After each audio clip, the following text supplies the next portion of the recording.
नमस्कार, बहुत स्वागत है आपका। आप देख रहे हैं आपका प्रोग्राम कहानी कुर्सी की। मैं हूं सौरभ शर्मा, आपके साथ समीर चौगांवकर साहब, विजय त्रिवेदी जी, विनोद अग्निहोत्री जी, हर्षवर्धन त्रिपाठी जी प्रोग्राम में आ चुके हैं। बहुत स्वागत सर आप सभी लोगों का।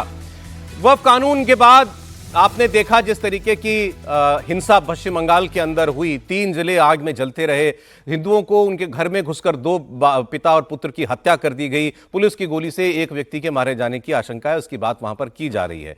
घर जले, दुकानें जली, पुलिस की गाड़ियां जली, पुलिस ने पत्थर खाए। इस सब के बाद केंद्रीय सुरक्षा बलों को वहां पर कमान संभालनी पड़ी, बीएसएफ को आगे आना पड़ा, सीआरपीएफ को वहां पर डिप्लॉय करना पड़ा। इसलिए हालात वहां कुछ शांतिपूर्ण नजर आ रहे हैं, लेकिन तनाव पूरी तरीके से बरकरार है। कई हिस्सों से हिंदू समाज के लोगों को पलायन करना पड़ा है, अपने घर बार छोड़कर, वृद्ध बूढ़े मां बाप को लेकर, छोटे छोटे बच्चों को लेकर नाव में सवार होकर शांति ढूंढते हुए दूसरी जगहों पर जाते हुए तस्वीरें आपने भी उनकी देखी होंगी। इसको लेकर इस वक्त पूरे देश के अंदर बहस चल रही है, क्या ममता बनर्जी पूरा एक तरफा शासन चला रही हैं और क्या ममता बनर्जी के राज में जो वहां की बहुसंख्यक आबादी हिंदुओं की है वही सुरक्षित नहीं है। इसको लेकर के जो नई बयानबाजियां हैं वो मैं आपको सुनाऊंगा। लेकिन प्रधानमंत्री नरेंद्र मोदी आज हरियाणा में थे। आज बाबा साहेब भीमराव अंबेडकर की जयंती है।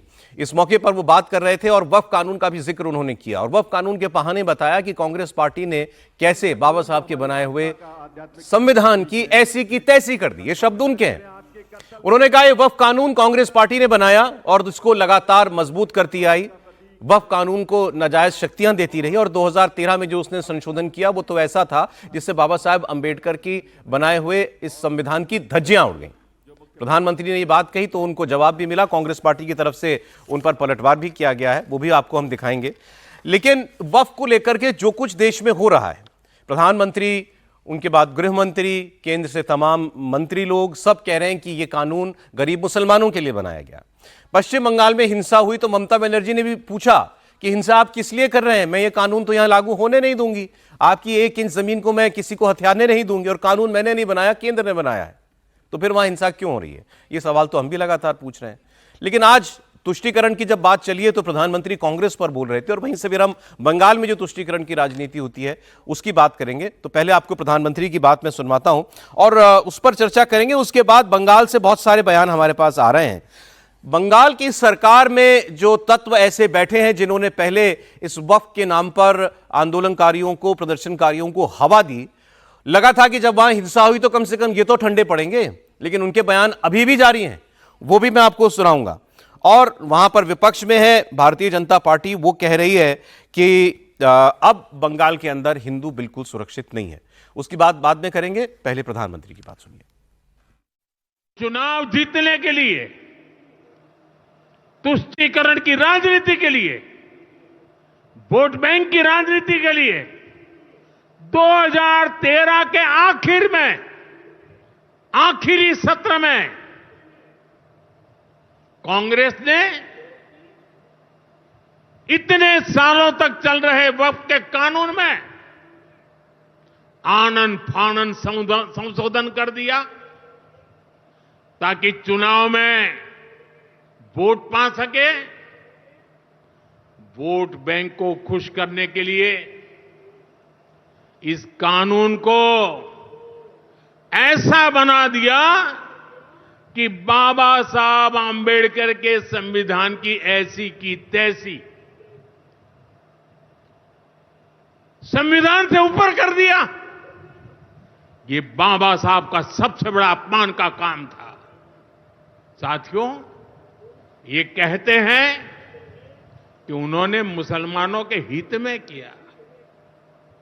मैं जरा ऐसे सभियों से पूछना चाहता हूं, वोट बैंक के भूखे इन राजनेताओं से कहना चाहता हूं, अगर सच्चे अर्थ से आपके दिल में मुसलमानों के लिए थोड़ी भी हमदर्दी है तो कांग्रेस पार्टी अपने पार्टी के अध्यक्ष मुसलमान को बनाए। क्यों नहीं बनाते भाई? संसद में टिकट देते हैं, 50% मुसलमानों को दो, जीत करके आएंगे तो अपनी बात बताएंगे। लेकिन ये नहीं करना है। कांग्रेस में तो कुछ नहीं देना है। देश के नागरिकों के अधिकारों को छीनना और देना, इनकी नीयत किसी का भी भला करने की कभी नहीं रही। वक्फ के नाम पर लाखों हेक्टेयर जमीन पूरे देश में है। इस जमीन, इस प्रॉपर्टी से गरीब का, बेसहारा महिलाओं बच्चों का भला होना चाहिए था। और आज ईमानदारी से उसका उपयोग हुआ होता तो मेरे मुसलमान नौजवानों को साइकिल के पंक्चर बना करके जिंदगी नहीं गुजारनी पड़ती। लेकिन इससे मुट्ठी भर भू माफिया का ही भला हुआ। पसमानदा मुस्लिम इस समाज को कोई फायदा नहीं हुआ। तो प्रधानमंत्री नरेंद्र मोदी कांग्रेस और मुसलमानों पर बात कर रहे थे वक्फ के बहाने। आइए इसकी चर्चा हम लोग भी शुरू करें। कांग्रेस पार्टी को लेकर के अब तो बीजेपी वाले भी खुलकर पूछने लगे हैं कि जब संसद में बहस चल रही थी तो राहुल गांधी क्यों नहीं बोले इस पर, प्रियंका गांधी पार्लियामेंट में क्यों नहीं थी, सोनिया गांधी क्यों नहीं बोली। उस बात को आगे बढ़ा रहे हैं नरेंद्र मोदी कि इतनी चिंता है मुसलमानों की कांग्रेस पार्टी को तो अध्यक्ष बनाए मुसलमानों को, 50% टिकट मुसलमानों को दे। आज भी मुसलमान पंचर क्यों लगा रहा है? कांग्रेस पार्टी चाहती तो मुसलमान के हालात बदले हो सकते थे। अब इस भाषा के पीछे की वजह बतानी पड़ेगी आपको हर्षवर्धन जी। बीजेपी को चिंता हो रही है कि कांग्रेस पूरा मुसलमान की तरफ जा रहा है, या बीजेपी चाहती है कुछ मुसलमानों का हिस्सा खुद भी लेना? नहीं, दूसरा वाला तो मुझे लगता नहीं है कभी, पहला वाला ही मुझे लगता है। और उसमें जो सबसे बड़ी बात है वो समझना, एक जो प्रधानमंत्री बोल रहे हैं उसको समझना जरूरी। किसी भी डिबेट में आप देखेंगे तो कोई भी कांग्रेस का नेता प्रवक्ता होगा तो बताइए पूरी संसद में, कोई भी सरकार में कोई प्रतिनिधि नहीं है। अरे भाई, तो तुम्हारे यहाँ क्यों नहीं ज्यादा से ज्यादा हो जा रहा है? कौन मना कर रहा है? डॉक्टर ने बताया है कि नहीं वो भारतीय जनता पार्टी से ही सांसद चुन के आएगा तब वो रहेगा। फिर वो कहेंगे कि अच्छा हमारे तो सांसद इमरान मसूद और इमरान प्रतापगढ़ी जैसे हैं जो 1 घंटे में सारा काम सब दुरुस्त कर देने वाले हैं। मतलब सब अंदाज वाले हैं। मुसलमान को ये समझ में आना जरूरी है कि आपके भले का काम सरकारों का करना है, या आपके लिए चिल्लाते हुए आपको वोट बैंक तो बना दे लेकिन आपका भला न करें। और प्रधानमंत्री नरेंद्र मोदी की योजनाओं का जब जिक्र करिए तो एक कुतर्क और आता है कि सरकार की जिम्मेदारी है सबको तो योजना का लाभ देना चाहिए। तो ये नेहरू जी से लेकर और राजीव गांधी और मनमोहन सिंह तक नहीं लागू होता था क्या? क्यों लाभ नहीं पहुंचता था? क्यों देश के 118 जिले एस्पिरेशनल रह गए, पिछड़े रह गए? एस्पिरेशनल तो मोदी जी बोलते हैं। सवाल यह है कि क्या we the people of India, हम भारत के लोग करके सरकारों ने देखा, या उन्होंने कहा अच्छा ठीक है ये मुस्लिम बस्ती है इसको इस तरह से रखो, इसमें 4 पकड़ो मौलाना, 4 बढ़िया कलफ कुर्ते वाले लोग पकड़ो, इनको एक को वक्फ का बना दो, एक को किसी को हज की कमेटी में डाल दो, एक को किसी को अपने यहां कोई नेता बना दो, और वो सबका वोट लेकर और हम कहेंगे कि देखो मुसलमानों हमने तुम्हारी रहनुमाई की। और वो रहनुमाई करने वाले क्या कहेंगे? सोनिया जी को आंसू आ गए थे बाटला में जब मारे गए थे लोग। तो ये वाला चाहिए क्या मुसलमान इस देश को? और ये गंभीर मसला है। प्रधानमंत्री नरेंद्र मोदी उस तरह से बात कर रहे हैं जो वहां पर खड़े होकर उनको करनी चाहिए। और अभी एक शब्द का उन्होंने इस्तेमाल किया, ऐसी की तैसी। ऐसी की तैसी मतलब होता है पूरी तरह से ध्वस्त कर देना, खत्म कर देना। प्रधानमंत्री के मुंह से ये सुनते हुए ये भी लग सकता है कि क्या ये भाषा, ये शब्दावली ठीक है, लेकिन क्या सचमुच संविधान की ऐसी की तैसी इंदिरा गांधी ने नहीं की? क्या संविधान में फ्रीडम ऑफ स्पीच पर पहला आर्टिकल जो अमेंडमेंट आया वो नेहरू जी के समय में नहीं आया? क्या इस देश में जब जब गाने प्रतिबंधित करने से लेकर, जो गायक है उसको किशोर कुमार से लेकर मजरू सुल्तानपुरी तक, जाने किसके किसका नाम लीजिए, क्या वो सब नहीं हुआ? तो चाहे आप मुसलमान के एंगल से देख लीजिए या आप देश के कानून के एंगल से देख लीजिए, दोनों तरह से। और मैं फिर कह रहा हूं, मोदी जी को भी बहुत अच्छे से पता है कि मुसलमान उनको वोट बहुत नहीं देगा, लेकिन मुसलमान को यह पता होना चाहिए कि उनकी जो रहनुमाई का दावा करती हैं पार्टियां वो कर क्या रही हैं। वैसे मोदी जी की बात वो दोनों मुझे लगता है कि कॉन्स्टिट्यूएंसीज को एड्रेस कर रहे थे जब वो कह रहे थे कि वक्फ का जो बिल सरकार लेकर के आई कांग्रेस की संविधान से ऊपर रख दिया, संविधान की ऐसी की तैसी कर दी। तो वो बता रहे हैं कि इसको इतनी शक्तियां थी कि जो चाहता था वक्फ बोर्ड वही होता था, जिस जमीन पर उंगली रख दी वही जमीन उसकी हो जाती थी। और फिर कांग्रेस से पूछ रहे हैं कि तुम बनाओ मुसलमान अध्यक्ष, 2 टिकट 50%। अब खुल के आ गए, ऐसा लग रहा है इस मुद्दे पर सभी।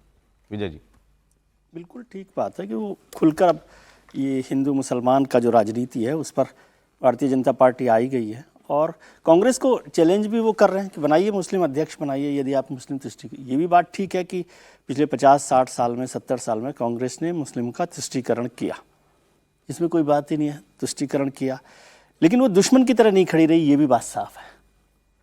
कांग्रेस जो है मुसलमानों के दुश्मन की तरह से व्यवहार करने में नहीं खड़ी रही। उसने तुष्टिकरण किया, कितना तुष्टिकरण हुआ नहीं हुआ वो तो दिखाई दे रहा है 2005 की सच्चर कमेटी की रिपोर्ट में भी, और उसके बाद 10 साल कांग्रेस की सरकार और दुश्मन की तरह खड़ी है।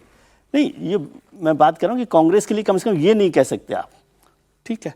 और ये चैलेंज करना ठीक है कि आप मुस्लिम अध्यक्ष बनाएं, ये भी बात ठीक है कि भाई कांग्रेस ने क्यों नहीं बनाए, क्यों नहीं सांसद दिए, कांग्रेस ने कोशिश की होगी, कांग्रेस की बात नहीं है। मसला क्या है कि तुष्टिकरण को लेकर एक जो राजनीति चल रही थी उसके खिलाफ एक पूरा माहौल बनाने की बात हो रही है। इसको हिंदू मुसलमान नहीं कि किस तरह से अपीजमेंट हो रहा है, किस तरह से नहीं हो रहा है, और इस पर तो मतलब फिर हर दिन बहस करने का कोई मतलब नहीं है कि जिस 2013 के कानून की बात कर रही है उसे भारतीय जनता पार्टी ने समर्थन दिया था।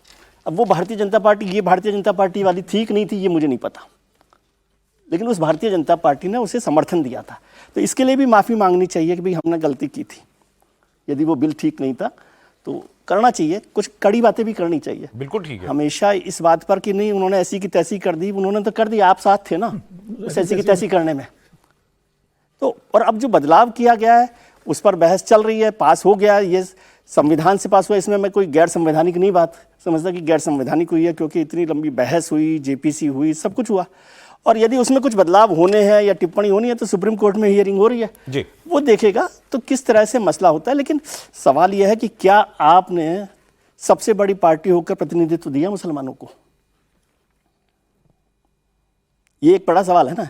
क्या सरकार में हैं, क्या एमपीज हैं, क्या एमएलएज हैं, क्या और लोग हैं, तो ये सवाल भी आपसे पूछा जा सकता है। वो भी तो मुझे लगता है उनके बयान से वो क्लियर ही हो गया ना कि हम नहीं देंगे, हम नहीं देते, ना हमें वोट मिलता ना हम टिकट देते। बस फिर तो तुम इतनी बात करते हो, तुम दो टिकट तुम बनाओ, तो ठीक है, अध्यक्ष उनको तो देना है। हाँ, इसीलिए मैं कह रहा हूँ उनका चैलेंज करना ठीक है कि भाई आप इतनी बात कर रहे हो तो आप कीजिए, लेकिन आप भी ये साफ कर रहे हैं कि भाई हम नहीं देंगे और हमसे पूछिए भी मत, ये बात होगी ना। तो आप यहाँ आके खड़े हो गए कि अब हमसे ये सवाल मत कीजिए कि हमने मुसलमानों को प्रतिनिधित्व क्यों नहीं दिया, हम मुसलमानों को, और फिर आप ये चिंता क्यों कर रहे हैं कि मुसलमान आपके साथ खड़ा रहे, ये भी तो एक बात है।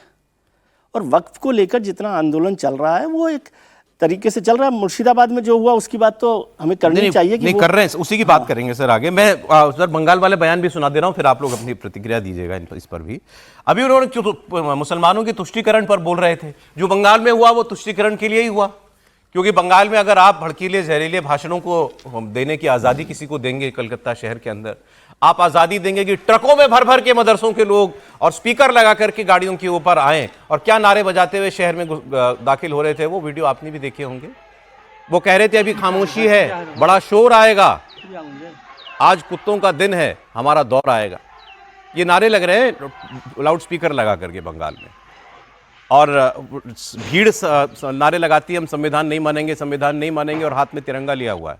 अजब बात है।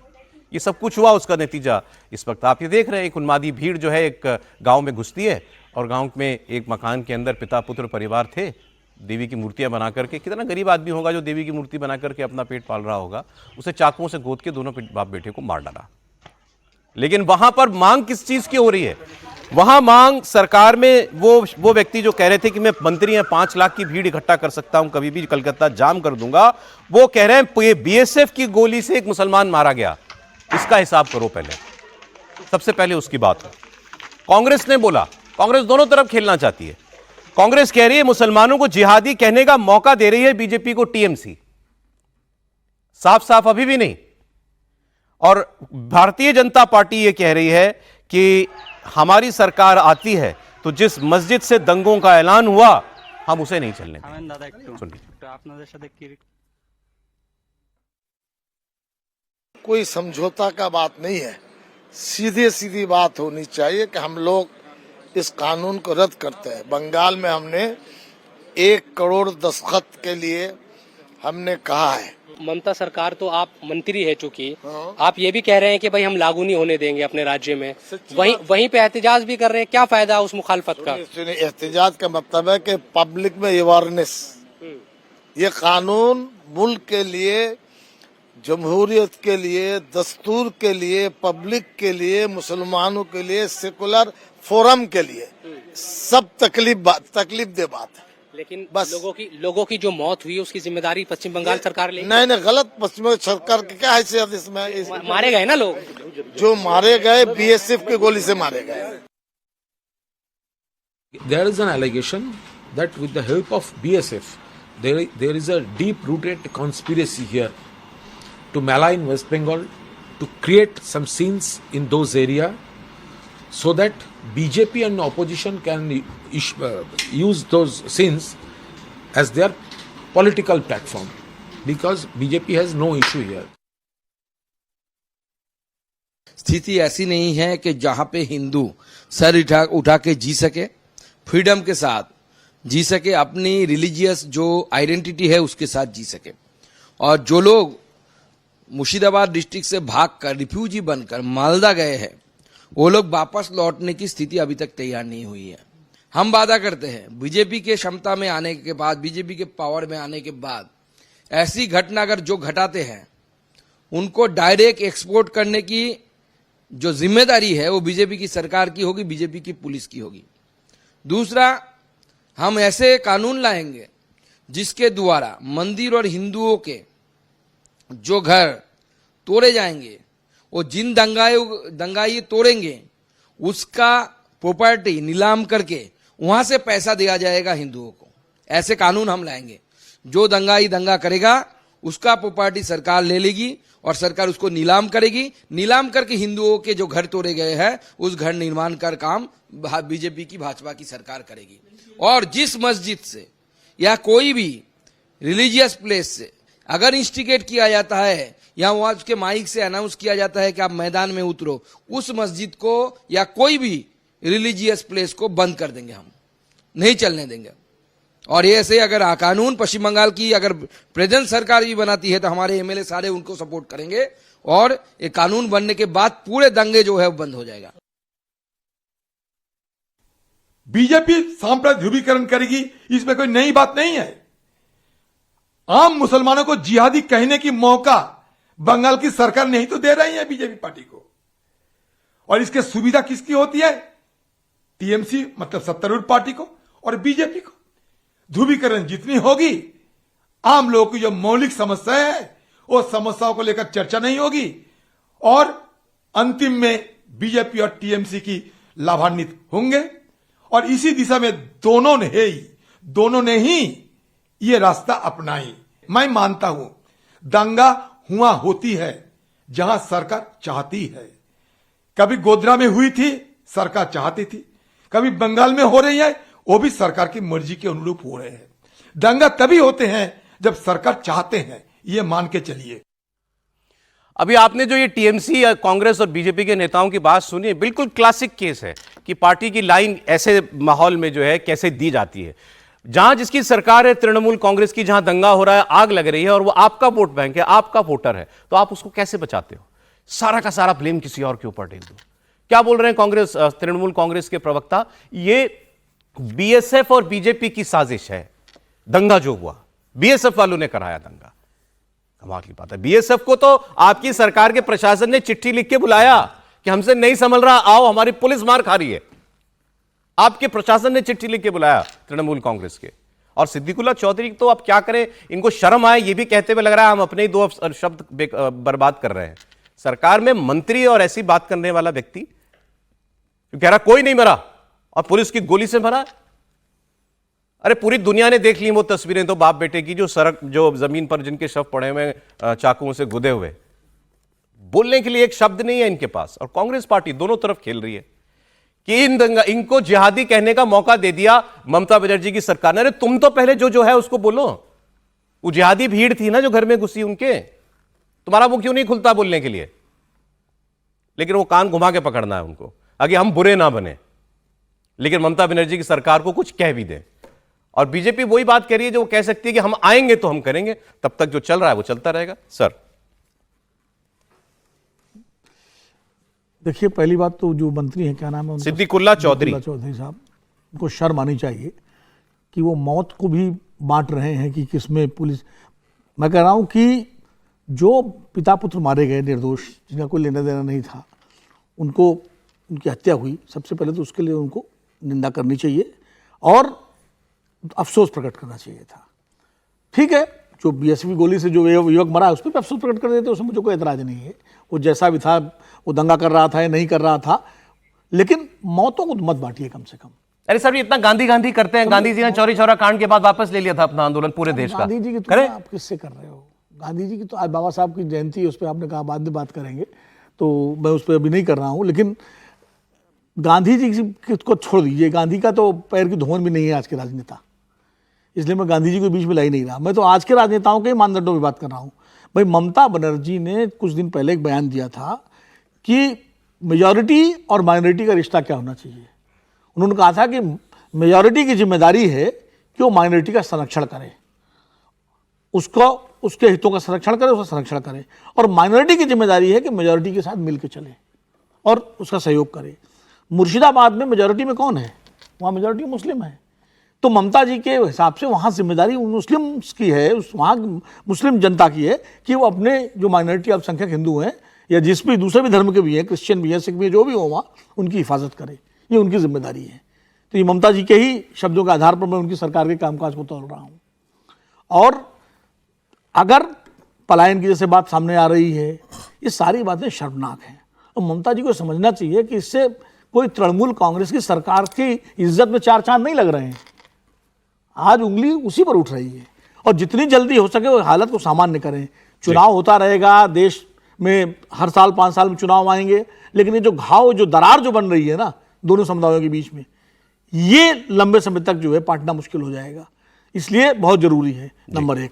दूसरी बात यह है कि जैसे अधीर रंजन सरकार की पीड़ा मैं समझ सकता हूँ, वो चुनाव हार गए वहाँ से और कैसे हारे, तो उन्होंने अपना दोनों बातें कही। उन्होंने बीजेपी को भी कटघरे में खड़ा किया गोधरा का जिक्र करके, और उन्होंने, लेकिन एक बात मैं जरूर मानता हूँ उनकी कि ये बात सही है कि स्थानीय प्रशासन और सरकार जब भी कहीं दंगा होता है तो या तो उसकी लापरवाही होती है या उसकी क्षय होती है जी।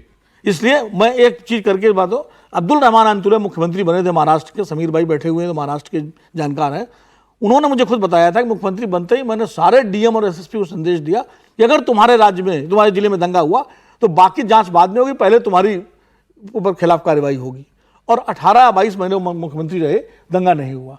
तो लोकल एडमिनिस्ट्रेशन अगर सख्त हो, आप देखिए संभल में क्या हुआ, ठीक है, संभल में नहीं हुआ ना होली पे कुछ बवाल, लोकल एडमिनिस्ट्रेशन सख्त था, या अभी वक्त के बाद भी नहीं हुआ। तो अगर स्थानीय प्रशासन और सरकार सख्ती तय कर ले तो दंगा और हिंसा नहीं होती। आपको प्रधानमंत्री की बात सुनाई जिन्होंने कहा कि अगर कांग्रेस पार्टी इतनी मुसलमानों की पैरोकार है तो अपना अध्यक्ष क्यों नहीं बनाती किसी मुसलमान को, 50% टिकट क्यों नहीं रिजर्व कर देती है मुसलमानों के लिए। और 13 में जो कानून बनाया था वो संविधान के ऊपर बना दिया था, संविधान उस कानून के नीचे था, तो वहां तब बाबा साहब की आत्मा की चिंता क्यों नहीं हुई थी। फिर हमने बंगाल की बात की। बंगाल में आज भी वो लोग जिन्होंने इस दंगे को भड़काने में अपना योगदान दिया, सरकार में बैठे लोग, वो आज भी वही भाषा बोल रहे हैं। अपनी सरकार की आलोचना तो खैर क्या करेंगे, लेकिन ये भी नहीं मान रहे कि वहां कुछ हुआ है। वो कह रहे हैं तो बीएसएफ वालों ने करवा दिया, एक नेता टीएमसी का कह रहा है, दूसरा कह रहा है पुलिस की गोली से मरे वहां पर लोग, इसकी जांच होनी चाहिए।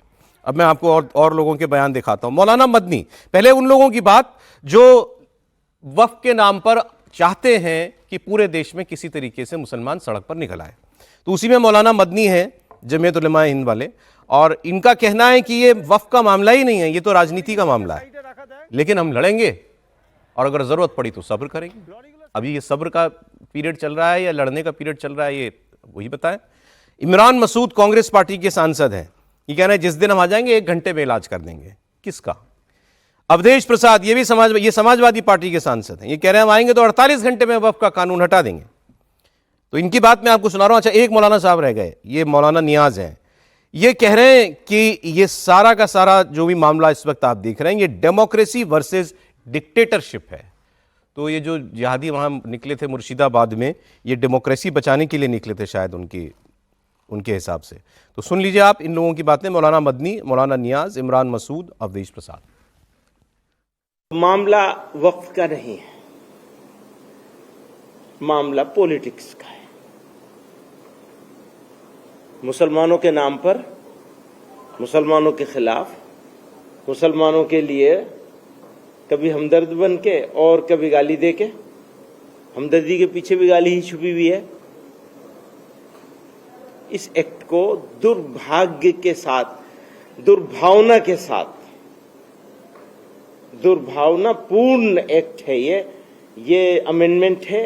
ये सोसाइटी के लिए, कम्युनिटी के लिए या मुल्क के लिए, मान लो सोसाइटी के लिए, मुसलमानों के लिए खराब होता, मुल्क के लिए अच्छा होता तो भी हमारे सर आंखों पे हो सकता था।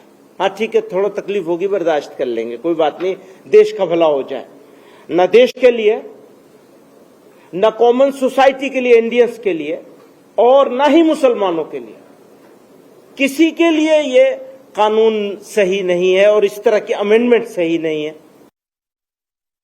जिस तरीके से कि वक्फ के सिलसिले में एहतजाज करने वालों को कुचला जा रहा है और उनकी जुबान बंद की जा रही है सिर्फ काली पट्टी लगाने पर जो कुछ हो रहा है, ऐसे में सवाल अब सिर्फ वक्फ का नहीं रह गया, डेमोक्रेसी वर्सेस डिक्टेटरशिप का सवाल पैदा हो गया। आपको मालूम है कि इमरजेंसी में क्या हुआ था? सबसे पहले हमारी जुबान पे पाबंदी लगाई गई थी। उससे बड़ा इस वक्त सवाल है कि किस तरीके से पूरे मुल्क के अंदर दहशत फैलाई जा रही है। ऐसे में हमारे लोग जो रिएक्ट करेंगे तो ये जरूरी है कि हम उनकी सही रहनुमाई करें। तो इसको, इस मुल्क के जो अवाम है, इतनी बड़ी तादाद है, उनको आप लाठी और डंडे के जरिए दबा नहीं सकते। ये कभी नहीं हुआ है और ना आइंदा होगा। और ये कानून जिसको ला करके आपके बीच में बताया जा रहा है, बहुत चेयरमैन साहब ने बहुत तफसील के साथ बताई, इसलिए मैं बात दोबारा दोहराना नहीं चाहता, लेकिन आपसे पूछना चाहता हूं, मस्जिद नहीं होगी तो नमाज कहां पढ़ोगे? कब्रिस्तान नहीं होगे तो दफनाए कहां जाओगे? ईदगाह की तो बात ही छोड़ दीजिए, दुआ करिए कि हम लोग आ जाएं। समंदर में तूफान बहुत है और जब तूफान हो तो तूफान का सामना बड़ा जहाज करता है, कश्तियां नहीं कर पाती। सरकार आएगी तो 48 घंटे के अंदर वक्फ विधेयक जो संविधान के प्रावधानों के विपरीत है, नुकसानदेह है, इस देश के मुस्लिम संप्रदाय के लिए खतरनाक है, उस खतरनाक प्रावधानों को 48 घंटे के अंदर हटाया जाएगा। अब ये जो बयान में जाए इस पर बात कर लें। एक साहब कह रहे थे ये तो डेमोक्रेसी वर्सेस डिक्टेटरशिप है, मतलब मोदी डिक्टेटर है और ये लोग डेमोक्रेसी चला रहे हैं। तो डिक्टेटरशिप में ही होता होगा कि आप 1 करोड़ लोगों के सुझाव माने, आप 6 महीना जेपीसी को दे दें, आप 2 दिन 14 घंटे की बहस कराएं, ये सब डिक्टेटरशिप में होता होगा और फिर आप किसी कानून को पास करें। नहीं तो फिर डिक्टेटरशिप में आकर के कोई आदमी दिखा दे कि ये होती है, बताओ ये चाहिए कि ऊपर आने वाला चाहिए था। और ये दूसरे वाले जो कह रहे हैं, इमरान मसूद जो कह रहे हैं कि कब्रिस्तान छिन जाएगी तो नमाज कहाँ पढ़ोगे, मर जाओगे तो दफनाए कहाँ जाओगे जब कब्रिस्तान ही नहीं होगा। तो कौन से हिंदुस्तान के जो भी हिंदुस्तान के कानून में जो डेफिनेशन दी गई हो, किसी समाज के अंदर दुर्भावना फैलाने की, उकसाने की, 2 समुदायों के बीच में सौहार्द खत्म करने की बहुत सारी धाराएं होती है हमारे यहाँ, ये एक में भी क्वालिफाई नहीं होती है। जो इमरान मसूद बोल रहे हैं, किसी को कह रहे हो तू मर जाएगा तो कहां दफनाया जाएगा, सरकार तेरा कब्रिस्तान ले रही है, तो क्या ये उसको भड़काने की श्रेणी में नहीं आता? क्यों नहीं हो सकता इन पर मुकदमा? आप कहोगे कि ये डिक्टेटरशिप है, तो उनकी तरफ से कोई जो भी आके बताना चाहता है तो बता दे कि उनका कहने का क्या मतलब था। किसी मुसलमान को कह रहा है कि तेरे दफन करने के लिए जमीन भी नहीं बचेगी हिंदुस्तान में, तो वो क्या करेगा? तो मुझसे क्या चाहते हो, क्या एक्सपेक्ट करते हो? वो सड़क पे ही निकलेगा ना, पत्थर ही उठाएगा। और इतना ही वो अपने मुंह से नहीं बोल रहे हैं। न्यू सर, अब बात डेमोक्रेसी वर्सेस डिक्टेटरशिप की है। देखिए, अगर इमरान मसूद ये नहीं बोलेंगे, मदनी साहब अगर ये नहीं बोलेंगे, और अभी तो आप समाजवादी पार्टी के फैजाबाद के सांसद का दिखा रहे थे कि वो भी बहुत दुख व्यक्त कर रहे थे। मुझे लग रहा था जिस तरीके से आगजनी हुई तो वो दहाड़े मार के रोएंगे, जैसे जब रेप केस हुआ था तो किस तरीके से वो रोए थे पत्रकार वार्ता में, उनको इतना दुख हुआ था। तो मुझे लगा आज भी वो रो के दुख प्रदर्शित करेंगे। मुर्शिदाबाद में जिस तरीके से 2 हिंदू जो मूर्ति बनाने वालों को जो मार दिया गया, तो उस पर भी वो अपना दुख प्रदर्शित करेंगे।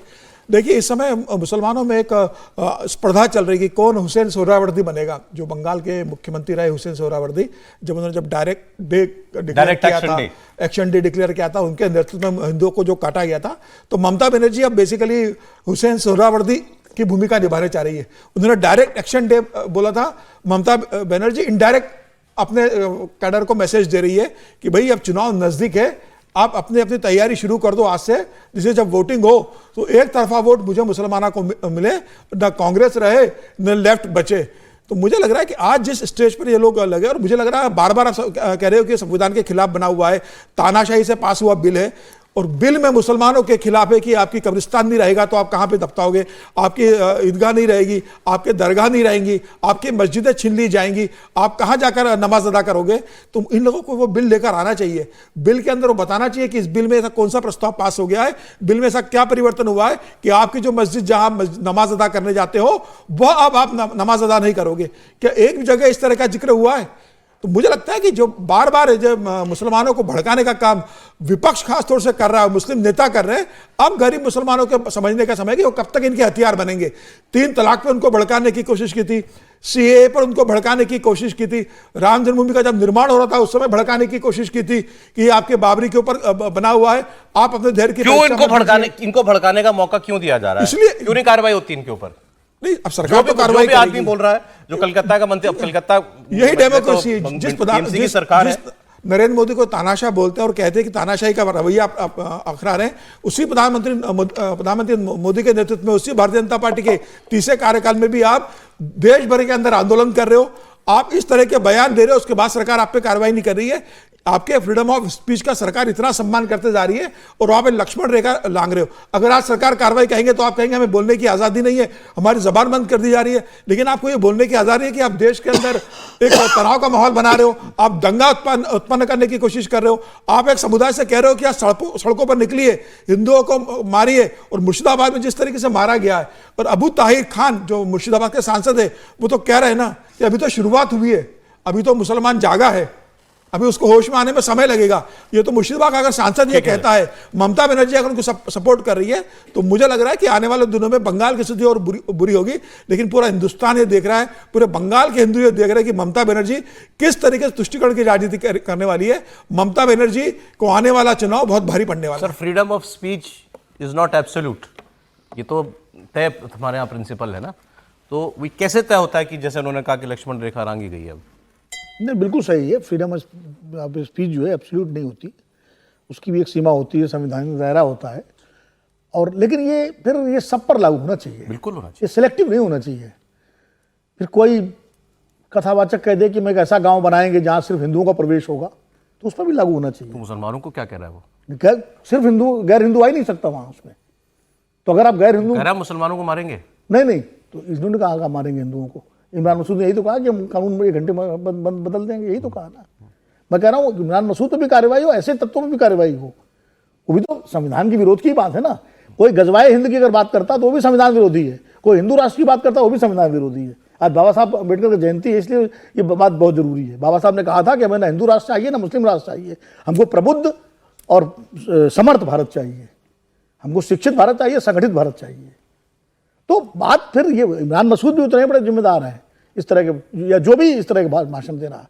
देखिए, कानून संसद से पारित होता है, उसको चुनौती देना सुप्रीम कोर्ट में या उसका विरोध प्रदर्शन करना शांतिपूर्ण तरीके से, कोई उसमें वो नहीं है। मंडल आयोग का कानून पास हुआ था, कितना विरोध हुआ था, पूरे सड़कों पर याद करिए, बच्चे तक मतलब इतना भड़काया गया था, बच्चे तक जलने लगे थे, वो भी संसद ने ही पारित किया था कानून। बाद में सुप्रीम कोर्ट में गया, फिर सुप्रीम कोर्ट ने उसको इंडोर्स किया और लागू हुआ। तो ये हिंसा कतई जायज नहीं है, चाहे मुर्शिदाबाद में हो, चाहे कहीं भी हो, चाहे कोई भी करे। लेकिन कानून का विरोध अगर शांतिपूर्ण तरीके से कर रहे हैं, आप सुप्रीम कोर्ट का इंतजार करिए, वो लोकतंत्र में है अधिकार आपको। और डिक्टेटरशिप कहना गलत है, क्योंकि जो भी सरकार होती है बहुमत की सरकार होती है और बहुमत से ही कानून पास होता है संसद में। जिसका बहुमत है वो सरकार अपना कानून पारित करती है, उसको आप तानाशाही नहीं कह सकते। ये बीजेपी के विरोधी मोदी को तानाशाह कह रहे हैं, डिक्टेटर कह रहे हैं। बहुत सारे लोग हैं ऐसे जिनको लगता है कि मोदी जी डिक्टेटर बन क्यों नहीं जाते? दिखा देना चाहिए एक बार डिक्टेटर क्या होता है। नहीं, मोदी जी क्यों डिक्टेटर? आज बहुत सारे उनके समर्थक कह रहे हैं यू आर टू डेमोक्रेटिक। नहीं, समर्थक गलत कह रहे हैं। मोदी जी क्यों डिक्टेटर बनेंगे? इंदिरा गांधी बनी थी एक बार डिक्टेटर, देख लिया उन्होंने। मोदी जी जब उनके पास जनता का समर्थन है, बहुमत है, उनके पास सरकार में बहुमत है, तो डिक्टेटर बनने क्या जरूरत है? क्यों बनेंगे डिक्टेटर? नहीं, देखिए, पहली बात तो ये कि लोकतंत्र में कोई भी तानाशाह बनने की सोचे ये ठीक नहीं है। और डिक्टेटरशिप से तो कुछ हासिल नहीं होता है, शॉर्ट टर्म के लिए कुछ हासिल हो सकता है। नरेंद्र मोदी बहुत लॉन्ग टर्म के लिए आए हैं, तो जो लोग ये डिक्टेटर खोज रहे हैं उन्हें अभी अगले 30 साल और डिक्टेटर खोजना है। मतलब कम से कम इतना तो मुझे दिख रहा है कि उन्हें और 30 साल अभी डिक्टेटर खोजना है, वो नरेंद्र मोदी हो या भारतीय जनता पार्टी का कोई और व्यक्ति हो, क्योंकि जो कर्म ये कर रहे हैं, और मैं बहुत विनम्रता पूर्वक असहमति जताना चाहता हूं, धीरेन्द्र कृष्ण शास्त्री कह रहे हैं हम हिंदू ग्राम बनाएंगे, उससे इमरान मसूद के इस बयान की तुलना नहीं की जा सकती सर। मुसलमानों के गांव हैं, लोगों के गांव हैं, किसी की इच्छा है बना रहा है वो, अगर कोई गलत काम कर रहा हो तो उस पर रोकना चाहिए।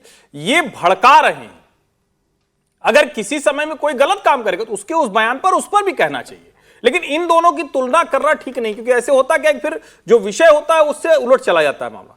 इमरान मसूद क्या कह रहे हैं? कह रहे हैं भैया कब्रिस्तान होगा नहीं, दफनाए कहां जाओगे? क्या सचमुच कोई क्लॉज, कोई सब क्लॉज, कोई टर्म कंडीशन कोई उसमें ऐसा है जो ये कहता है? नहीं कहता है। क्या सरकार ये जमीनें ले रही है? नहीं है ऐसा। तो फिर ये झूठ क्यों बोल रहे हैं? तो दरअसल ये तो झूठ बोल रहे हैं, ये अफवाह फैला, भड़काऊ बयान क्यों नहीं होता? नहीं होना चाहिए, लेकिन मुश्किल क्या है ना कि राजनेताओं के भड़काऊ बयान पर कहां कार्रवाई करें कहां न करें, ये इतनी बारीक लाइन है। और डेमोक्रेसी में कई बार इसी तरह से चीजें चलती हैं, वो काम कर गया तो कहते हैं ठीक है भाई, इससे थोड़ा सा बेहतर हो गया, कुछ समय जेल हो जाएगी, क्या कर लेंगे। और मुझे तो याद है, और लोगों का छोड़ दीजिए, यही इमरान मसूद की बात करते हैं, बोटी ये जेल वेल गए थे, फिर आ गए, फिर देखिए माननीय सांसद हैं, अब तो माननीय ही कहना पड़ेगा। वो वरुण गांधी का बयान आपको याद होगा, वो हाथ काट दूंगा, तब वो यूपी के मुख्यमंत्री बनना चाहते थे, तब भाजपा के लोग उनके पीछे खड़े हुआ करते थे, वो एक समय था। तो ऐसे कई अलग अलग अवसर आते हैं, लेकिन आज की तारीख में ये मुसलमानों को भड़काया जा रहा है, उनसे झूठ बोला जा रहा है। और जो अभी मदनी साहब कह रहे थे, कहे चलो मुसलमान के पक्ष में ना हो, समाज के पक्ष में ना हो, मुल्क के तो हित में हो। अच्छा भैया, तो क्या ये जमीन जो है वो पाकिस्तान को देने जा रहे हैं? अरे भाई, मुल्क के ही हित में है। अगर आपका एकदम एक्सट्रीम मान ले कि सब सरकार ले रही, तब तो ये देश का ही हुआ ना, तब क्यों परेशान हो भाई? तो ये कुल मिलाकर झूठ अफवाह फैला रहे हैं, और निश्चित तौर पर कार्रवाई होनी चाहिए। दुर्भाग्य से हमारे पॉलिटिकल सिस्टम में इतने लूप होल्स हैं कि वो हो नहीं पाते। तब लगता है कि कहीं ऐसा तो नहीं कि ओवर डेमोक्रेसी के शिकार हो गए, जिसकी वजह से जनता कहती है कि थोड़ा डिक्टेटर बन क्यों नहीं जाते। बंगाल में भीड़ जो है घुस करके लोगों की हत्या कर रही है, और यहाँ कहा जा रहा है दिल्ली में कि एहतजाज करने वालों को कुचला जा रहा है। देखिए, एक तो ये कहना कि नरेंद्र मोदी तानाशाह है और ये बिल तानाशाही से पास हो गया है, इसका तो कोई मायने नहीं। मतलब इस पर बहस करना भी बेकार की बात है, क्योंकि जो बिल संसद से पास, और मैं कह रहा हूँ कि मोदी सरकार में भी सबसे ज़्यादा बहस के बाद ये बिल पास हुआ है, वक्फ बिल। लंबा समय लगाकर जेपीसी के पास जाकर राज्यसभा लोकसभा दोनों जगह उस पर बहस, अच्छी डिबेट के बाद। इसलिए मैं कह रहा हूँ कि इस सरकार के 10 साल में मेरे ख्याल से इतनी बड़ी बहस किसी बिल को लेकर नहीं हुई। दोनों सदनों में हुई, अच्छी दोनों सदनों में हुई, तो उस पर कोई, और उससे पहले भी उस पर बहुत सारी एक्सरसाइज हो गई। सवाल जो आप करें ना वो महत्वपूर्ण है कि क्यों जो साहब हैं हमारे एमपी साहब, उनके खिलाफ क्यों नहीं कार्रवाई? तो इमरान मसूद साहब, सब लोग जानते ही हैं उनको, तो उनके खिलाफ कार्रवाई नहीं होती। ये एक मूल प्रश्न है कि कब हम इसको छोड़ देते हैं कि भाई करना चाहिए कि नहीं करना चाहिए, क्या हो रहा है। जैसे विनोद जी ने बात की हिंदू गांव की, उस पर भी चर्चा होनी चाहिए कि क्या हो रहा है क्या नहीं हो रहा, लेकिन इस पर यदि कार्रवाई नहीं होती है तो वो धीरे धीरे बढ़ता जाता है। अब हो सकता है कई बार इसका दूसरा मतलब भी समझिए कि आप इसको रिवर्स पोलराइजेशन के लिए तो इस्तेमाल नहीं कर रहे, इतनी भले मत समझिए सभी लोगों को। माहौल हमारे लिए बना रहा है। हाँ, कि ये माहौल हमारे लिए तो बना रहा है, जितना वो गुस्सा करेगा, जितना वो बोलेंगे, उतना और दूसरी तरफ भी लोग होंगे। ऐसा क्यों नहीं हो रहा? जैसे फिर वहीं पर आ गए, जिस पर हमने चर्चा नहीं की, मुर्शिदाबाद के पलायन पर चर्चा होनी चाहिए कि क्या हो रहा है, क्या सरकार कर रही है, क्या नहीं कर रही है। बीएसएफ को लेकर वो सिद्दीकुल्लाह साहब जो भी चौधरी साहब थे, वो जो बोल रहे हैं वो भी बात है। मदनी साहब की तो अभी CWC चल रही है, अभी उनका फैसला हुआ नहीं। आज बड़ी बैठक उनकी हो रही है, देश भर से उनके वर्किंग कमेटी के लोग आए हुए हैं, वो फैसला करेंगे कि वक्फ बिल पर क्या फैसला होना है, उस पर चर्चा हो। लेकिन कई बार होता है क्योंकि आप यहाँ पर इमरान मसूद पर चर्चा करेंगे और उनको कहेंगे कि भाई इनके खिलाफ कार्रवाई नहीं हो रही, तो वहाँ पर भी आगरा भी ध्यान रखिए। तो हो रही कार्रवाई, जो डंडे लेके आ रहा है वो पकड़ने लोग 1000 लोग तलवार लेकर हमने बात की थी, इनको तलवारों की परमिशन कैसे मिल गई इनको? हाँ, तो कौन सी कार्रवाई हुई? कार्रवाई कौन सी हुई? बात मैं एक लाइन, सर समय हो गया, इसके अगले सेक्शन में किसी भी वो हिंदू गांव क्योंकि किसी को इतराज नहीं है, लेकिन वहां गैर हिंदुओं को प्रवेश नहीं होगा, ऐसा देश में कोई भी गांव नहीं है, चाहे मुसलमान बहुल हो चाहे हिंदू बहुल हो। भारतीय जनता पार्टी को दलित विरोधी बताती रहते हैं विपक्ष की सारी पार्टियां और कांग्रेस पार्टी खास करके, और बीजेपी की कोशिश रहती है कि ये बताया जाए कि बाबा साहब अम्बेडकर का और कांग्रेस का तो कभी कोई अच्छा संबंध रहा ही नहीं, ये तो हमेशा अम्बेडकर के खिलाफ चलने वाले लोगों में से थे। आज इस पर एक नया स्टेटमेंट मोहन भागवत जी का भी आया है संघ प्रबुद्ध का। उन्होंने याद कराया कि महाराष्ट्र में कराड़ की बात है, शाखा में एक बार अम्बेडकर साहब भी आए थे। तो आज का दिन है, तो आइए अच्छी इस पर बहस की जा सकती है। बाबा साहब अम्बेडकर और आरएसएस के रिश्ते, अम्बेडकर और बीजेपी, और कांग्रेस और अम्बेडकर, इनका क्या संबंध रहा।